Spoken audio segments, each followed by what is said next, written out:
Bonjour à tous et bienvenue sur Reds League. Aujourd'hui, un invité fan de Reds avec nous pour parler de Liverpool. On va un petit peu parler de 2-3 sujets qui font un peu débat. Comment tu vas Deltia? La forme? Ça va super, merci Red League pour l'invitation et hâte de parler de tout ça avec toi. Merci d'être présent aujourd'hui. Ok, bah écoute, on va rentrer dans le vif du sujet directement avec les questions qu'on se pose. La première, comment d'après toi Slot va animer cette attaque avec ce mercato fou? Isaac, Ekitike, beaucoup de questions à ce sujet-là.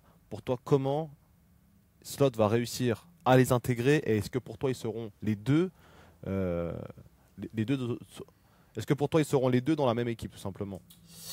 Bah alors déjà c'est vrai qu'on a fait un mercato de fou, on a recruté vraiment des beaux éléments offensifs avec Ekitike et Isaac. Donc voilà, ça va être un peu le casse-tête pour faire une compo. À un moment on pensait qu'on allait jouer peut-être en 4-2-4, enfin deux attaquants devant. Mais ça me paraît compliqué quand même, vu l'ADN du club et les joueurs au club. On a toujours joué en 4-2-3-1 ou en 4-3-3. Donc, moi, je vois bien Slot garder quand même deux ailiers avec Salah qui peut pas bouger du 11. Donc, je pense qu'il va mettre Isaac en pointe. Et après, voilà, Ekitike sera en concurrence avec Gakpo, je pense. Après, ce sera à la forme de chacun. S'il y a une blessure, bah, ça sera peut-être Ekitike qui repassera en pointe si Isaac il a un petit problème. Si Gakpo pareil, il est écarté des terrains. Je pense que ce sera Ekitike à gauche. Et voilà, on a de la qualité, des joueurs versatiles, et c'est ce que veut Slot, des joueurs qui peuvent jouer à plusieurs postes. Et je pense qu'il est en train de bien le faire avec des Soboslai, des Wirtz, etc., qui peuvent jouer à plusieurs postes. Donc c'est assez intéressant, je trouve. Ouais. Donc pour toi, les deux peuvent jouer dans la même composition titulaire, mais il y aura des changements aussi. Ouais, c'est Ok, ça. Pour moi, selon les matchs, en plus, on va jouer sur tous les tableaux. Donc c'est bien d'avoir de la qualité, de la doublure à tous les postes. Donc voilà, ça va faire un peu comme Luis Diaz et Gakpo pour moi l'année dernière, qui jouaient des fois un match sur deux titus. L'un jouait 60 minutes, l'autre 30. Ils inversaient. C'est selon la forme du moment, selon la conjoncture du match. Slot, c'est un mec qui s'adapte beaucoup, on l'a vu, à ses adversaires. Donc je pense qu'on aura des surprises. On n'aura pas un 11 fixe comme on peut avoir, à part, je pense, la ligne de 4 derrière. Mais voilà, il fera tourner quand même selon les matchs, je pense. Ça peut être très intéressant. ouais, moi je pense également que suivant les matchs suivants, on sait que Slot a déjà joué en 4-2-4 quand il était mené au score. Là, si tu as Ekitike, Isaac en deux attaquants, ça peut être très intéressant pour remonter au score et être très efficace. Maintenant, une chose intéressante, tu as parlé des quatre derrière. Le fameux cas Soboslai qui fait sensation à Liverpool. Incroyable, ses performances Monstrueux. Ouais. hyper surprenant. Un travail de l'ombre qu'on qu'on avait remarqué la saison passée, mais que malheureusement n'était pas mis en valeur parce qu'il y avait quand même beaucoup de déchets dans son jeu. Mais là, aujourd'hui, moi, je suis amené à me dire que ce boss-là pourrait être titulaire quasiment, bon, pas tous les postes, parce que je pense qu'en numéro 10, je pense qu'il a quand même quelques lacunes, même s'il pourrait dépanner. Mais en position numéro 8 et en latéral, je suis presque plus, euh, je suis presque plus serein quand je vois ce boss-là en latéral qu'un Bradley, par exemple. C'est vrai que je suis d'accord. En plus, Soboslai, il a une qualité pour faire du jeu, une qualité technique et de passe. Alors au début, l'année dernière, on avait des doutes. On se disait, mais où est passée sa technique? Il était plus aussi précis qu'à l'époque de Leipzig et de Salzbourg. Mais là, en ce début de saison, la prépa, déjà, il était sensationnel. Mais là, les 3-4 premiers matchs, il a été monstrueux, hein, que ce soit quand il est titulaire ou depuis le banc quand il rentre. C'est vraiment un couteau suisse, il peut jouer à plusieurs postes comme tu as dit. Donc pour moi, c'est clair que ça va être un joueur beaucoup plus important et peut-être qu'on ne le voyait pas s'imposer comme ça avec l'arrivée de Wirtz. On pensait tous qu'il allait peut-être finir un peu sur le banc, etc. Que ce transfert allait un peu empiéter son temps de jeu. Mais au final, on a vu que latéral droit, il peut faire des très bonnes choses. Il y a des matchs où tu auras besoin de Bradley, je pense, peut-être un peu plus solide, entre guillemets, défensivement. Mais après, Soboslai, plus technique pour aller de l'avant. On peut passer à 3 derrière des fois, tu vois, avec Kerkez, Konaté, Van Dijk et Szoboszlai peut jouer un peu comme Trent à l'époque, un peu plus au milieu de terrain. C'est un profil très intéressant. Je le voyais pas dans l'équation à la base à ce poste de latéral droit, mais s'il y a des blessures comme là, Frimpong il était blessé, donc il a pu dépanner. Je pense que c'est une très bonne chose que Szoboszlai se redécouvre cette année, et puis je pense que ça va être un joueur essentiel. Et moi, je trouvais déjà l'année dernière, même quand il subissait beaucoup de critiques, qu'il faisait le travail de l'ombre et qu'il était déjà essentiel. Donc je suis content pour lui. Ouais. Ouais, je pense que plusieurs peuvent confirmer que tu étais dans le train dès le début, Szoboszlai. Ouais. Moi, j'ai toujours apprécié le joueur aussi. Après, il me frustrait parce qu'il a beaucoup de qualité de frappe, une bonne qualité générale qu'il ne mettait pas en avant, je trouve, dans ses matchs. Et des fois, c'était un peu frustrant parce qu'il ralentissait le jeu, etc. Moi, je pense que plus il est reculé sur le terrain, plus il Plus est libère. pertinent. Ouais, plus il se libère, plus il est pertinent parce que je pense que le jeu dans les petits espaces, trouver la petite passe cachée entre les lignes, c'est peut-être pas son fort. Tandis que là, quand il est en position de latéral, bah, il y a beaucoup de cardio qui rentre en jeu. Très très bon au niveau du cardio, au niveau du Ouais, belle pressing. conduite de balle. Belle conduite de balle. Et comme tu disais, les 4 premiers matchs de Liverpool, en tout cas officiels, alors on parle de la pré-saison, mais les 4 premiers matchs officiels, pour moi, c'est le meilleur joueur de Liverpool, hein. Ah ouais, je suis d'accord, c'est très très solide. Il y a Van Dijk aussi qui recommence sa saison très très fort. Il est présent, le capitaine. Alors que notre défense c'était un peu compliqué, sauf contre Arsenal où d'ailleurs ça faisait plaisir qu'on se soit réveillé à un moment idéal. Parce qu'on avait des doutes quant à la forme de Konaté, etc. Van Dijk qui fait un début de saison sensationnel, hein. Il a tenu la baraque dans les matchs où on était en difficulté. On encaissait des buts, mais on aurait pu en encaisser encore plus s'il n'était pas là. Et voilà, c'est un vrai patron de la défense. Et donc, ouais, pour moi, Szoboszlai, Van Dijk, c'est très très solide, hein. Ouais, dans ce début de saison, c'est très très fort. Donc voilà, la question, je pense qu'elle a été répondue. Je vois mal Ekitike et Isaac dans la même composition, même si ça pourra arriver suivant les matchs.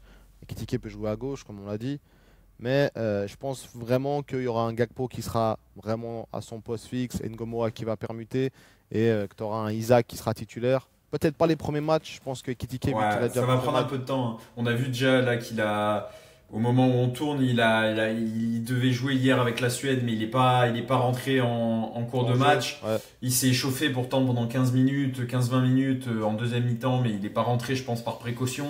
Il y a un deuxième match là bientôt, donc on verra s'il rentre. Mais je pense que ouais, c'est ça en fait de pas jouer pendant 4 mois. Il n'a pas fait de match depuis 4 mois. Pas de préparation. Pas de prépa. Enfin, il s'est préparé bien sûr à l'entraînement individuel, mais C'est pas il y a suffisant. des choses, il y a du rythme qui vient se chercher en match, en situation de match. Et donc, je pense que pour éviter toute blessure, ouais, Slot prendra son temps, hein. Contre Burnley, il sera jamais titulaire, ça c'est sûr. Everton, on verra, selon s'il a pris vraiment. En Ligue des Champions aussi, tu vois. Donc, Ouais, je pense qu'il sera sur le banc pareil en LDC. Pour moi, Burnley LDC, il sera sur le banc les deux matchs. Et après, si il fait deux bonnes entrées, que physiquement il est bien, Everton à Anfield pour sa première à Anfield, peut-être qu'il sera titulaire pour sa première Anfield en PL, hein. pourquoi pas pour faire sensation dans le derby de la Merseys, ce serait vraiment pas mal. moi, je serais au stade en plus pour Ah le ouais? derby de la Mersey. Donc, si je Ah, pouvais le voir incroyable. titulaire pour son premier match à Anfield, Incroyable, ce incroyable. serait super, ouais. Moi, j'y serais contre Nottingham, donc un peu plus tard, Ah, beau mais match incroyable. aussi. Beau match Ouais. aussi. Mais incroyable. Ok, ok. Alors, du coup, on passe à la deuxième question que je me posais et qu'on se posait, aussi pas mal de gens se posaient concernant le nouveau Liverpool 2025-2026. Euh, Attends, si jamais ça prend trop de temps, je couperai vite fait en montage. Putain, mec. Voilà. La deuxième question qu'on se posait aussi, beaucoup de fans de Liverpool, de- beaucoup de fans de Liverpool en général se posaient. Liverpool va être meilleur que l'an passé pour toi, où il y aura quand même un temps d'adaptation assez long, trop long, pour qu'on puisse dire que on sera meilleur que la saison passée. Alors, c'est assez intéressant parce que là, on est dans une situation où on a changé plus de la moitié de l'équipe titulaire. Donc, on a senti en ce début de saison que voilà, ça manquait d'automatisme, etc. Mais on a quand même été plutôt. En fait, les résultats étaient là, même si le niveau en termes de pur jeu, c'était quand même moins bien que l'année dernière, hein. La première moitié de saison de août à janvier, c'était quand même exceptionnel notre niveau. On a joué un très haut niveau avec une grosse série de matchs. Quand on tape City, Real, etc., Newcastle, Arsenal, tout dans la même série et qu'on perd pas un match, qu'on gagne 90% des matchs, c'était vraiment solide. Donc pour moi, je pense qu'on va prendre un peu de temps, on va monter en puissance au fil de la saison. Par contre, je pense qu'on va être meilleur que l'année dernière dans les phases finales de Ligue des Champions. Après, on n'a pas eu de chance, on tombe sur la meilleure équipe d'Europe C'est ça. l'année dernière. C'est le champion en Mais, titre. mais on n'a quand même pas été, je trouve, resplendissant à partir de février. À partir de ce moment-là, on a eu une baisse de régime. Et moi, je pense au contraire que là, avec tous ces nouveaux éléments qui vont apprendre à jouer ensemble au fil des matchs et au fil des semaines et des semaines d'entraînement, je pense qu'on sera peut-être meilleur en fin de saison que fin de saison dernière. Est-ce qu'on sera meilleur que notre période en octobre-novembre où on a été monstrueux, que ce soit en première ligue ou en LDC? Je sais pas, mais je pense quand même que ça mettra pas non plus une saison entière pour se roder, hein. Je pense qu'on sera quand même dangereux cette année, mais la consécration, ce sera l'année prochaine, je crois. Ouais. Mais quand tu dis consécration, ça veut dire que tu nous vois quand même gagner des titres cette saison ou tu nous vois juste faire un bon parcours en LDC, un bon parcours en PL et puis basta. Moi, cette année, je pense quand même qu'on peut aller chercher le back-to-back en PL. Pour moi, en fait, pour moi, nos concurrents directs, il n'y a que Arsenal pour moi qui peut aller nous gêner jusqu'à la fin de l'année, entre guillemets. Sauf que de ce que j'ai vu du match à Anfield, Arsenal, c'est pas une équipe qui cette année me fait peur. On l'a vu, c'est en termes de jeu footballistique, c'est assez compliqué, c'est très défensif, c'est très en place. Ils jouent énormément sur les coups de pied arrêtés. Et là, on l'a vu. Dès qu'une équipe arrive à bien défendre, nous pourtant c'est pas notre point fort, hein, d'habitude, hein. Les coups de pied arrêtés à défendre, les corners, les coups francs, on les défend très mal. Mais là on a senti qu'on les avait préparés, on a été irréprochable dans ce domaine-là et au final Arsenal n'a pas été dangereux une seule fois réellement Durant entre le match, guillemets. ouais. Donc pour moi ils perdront des points parce que c'est pas un jeu reluisant. Ils ont des incertitudes physiques aussi des fois avec des blessures. La Saka, Odegaard, c'est souvent quand même Saliba. Havertz, Havertz Ouais, encore. avec Kai Havertz qui arrive pas à revenir, Saliba qui vient de se reblesser un mois. Pour moi, on va faire le back-to-back en PL. Parce qu'au final, quand on jouait mal, on prend quand même 9 points sur 9. Donc c'est que on a. Enfin voilà, c'est l'âme d'un champion. Tu gagnes même quand t'es pas au meilleur de ta forme, mais nous, on va monter en puissance. Je pense qu'on fait le back-to-back. J'aimerais bien gagner au moins une des deux cups et je pense qu'on va le faire. Comparé à l'année dernière où on chute au pire moment à chaque fois. Une petite FA Cup, ce serait pas mal. Une FA Cup, ça fait longtemps. Carabao, on l'a pas mal poncé depuis quelques années, Ouais. mais une FA Cup, ça ferait du bien. Par contre, LDC, je pense que c'est un peu trop tôt, parce qu'il y a des équipes comme le PSG, le Barça, qui ont des effectifs qui ont peu changé ces dernières années et qui commencent à être bien huilés. Donc je pense que ça dépend du tirage, hein, après, comme pour tout. Mais je pense qu'on peut faire un beau parcours à LDC par rapport à l'année dernière. Mhm. Mais la gagner cette année, pour moi, c'est pas un objectif qu'on doit se fixer. Enfin, c'est pas une obligation. Faut travailler long terme, mais je pense qu'on va avoir deux titres, donc quand même un de plus que l'année dernière. Et voilà. De toute façon, un back-to-back en PL, c'est déjà extraordinaire, Ah, hein. c'est extraordinaire. C'est là qu'il faut scorer tant qu'on est au sommet. Que City est un peu moins bien. On l'a vu, Guardiola trouve plus de solutions, hein. Son équipe, il n'arrive plus à la faire C'est un peu en- tourner. Il est un peu en fin de vie. Je pense que c'était. Ouais, je pense que tout simplement, je pense que son discours passe plus auprès des joueurs et puis que l'effectif n'est peut-être pas rodé comme il l'avait en fait dans les saisons passées, C'est en fait. ça. Je pense qu'il manque de jus, il manque de motivation. Il n'arrive plus à motiver ses joueurs. On sait que c'est un style de coach particulier, donc pour pouvoir être porté par Guardiola, il faut vraiment être dans sa philosophie. Et je pense que il a perdu tous ses anciens qui avaient tout gagné. Il reste quelques anciens qui ont tout gagné, qui ont peut-être plus la motivation, les Bernardo Silva, etc. Les Foden, je suis pas sûr qu'ils fassent une grande saison. Les nouveaux joueurs qui viennent d'arriver, Les Cherki, Marmouches, Reinders, tout ça. Marmouche, faut le temps aussi que ça prenne. Donc ouais, pour moi, c'est là qu'il faut profiter pour gagner des titres. Arsenal sont les deuxièmes candidats entre guillemets les plus sérieux à part nous. Et je pense que eux, je sais pas, c'est compliqué dans l'ADN du jeu avec la PL actuelle. C'est compliqué d'aller chercher 90 points, tu vois, et gagner une PL. Ouais. Pour moi, Ouais, je vois. c'est pas assez offensif pour moi. C'est pas Il assez man- offensif. C'est pas, ouais, ça manque de quelque chose. Ouais, il manque peut-être d'un ADN de champion. Il faut savoir qu'il n'y a aucun joueur qui a gagné un seul titre dans cette équipe. Ouais. Forcément, t'as pas ce truc où il te manque. Nous, à Liverpool, on a beaucoup de joueurs qui sont là depuis très longtemps, presque 10 ans pour certains, qui ont tout vécu, qui ont vécu des pires moments, qui ont vécu des moments incroyables Ouais. avec Klopp, etc. Donc, ça arrive à apporter cet enseignement, cette expérience. Tandis qu'à Arsenal, bah, les joueurs qui ont le plus d'expérience, c'est des joueurs qui n'ont rien gagné. Ouais. Et puis on Et recrute des joueurs titrés quand même, hein. c'est ça. Szoboszlai, depuis le début de sa carrière pro, Szoboszlai a gagné un titre minimum chaque saison.